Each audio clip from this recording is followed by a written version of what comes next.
Joyau architectural à découvrir ce week-end, l'hôtel de Noirmoutier rue de Grenelle. En 1721, sous la régence de Philippe d'Orléans, le duc de Noirmoutier décide de faire construire cette résidence à 2 pas des Invalides.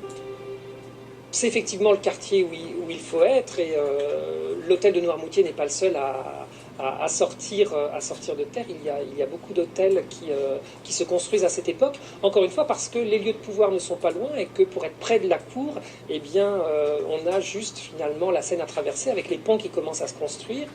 Un hôtel particulier entre cour et jardin, typique du XVIIIe.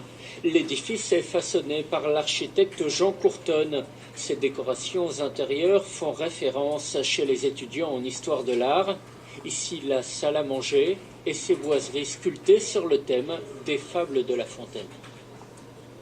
Et là, on a un des exemples les plus identifiables, c'est le loup et l'agneau qui se désaltère dans le courant d'une onde pure et le loup qui vient le perturber pour finir par le dévorer. En 1814, l'édifice devient propriété de l'État. Il est d'abord affecté au ministère de la Guerre. Le maréchal Foch y résidera jusqu'à sa mort en 1929. Les Parisiens viennent ici rendre un dernier hommage aux vainqueurs de la bataille de la Marne.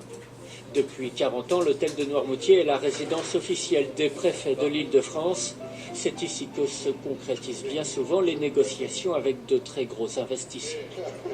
Nos amis étrangers, lorsqu'ils viennent, sont toujours très heureux de découvrir ces endroits et ça facilite parfois les choses.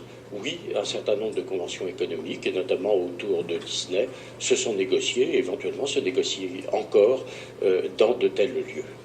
L'hôtel de Noirmoutier sera ouvert au public samedi après-midi et dimanche matin.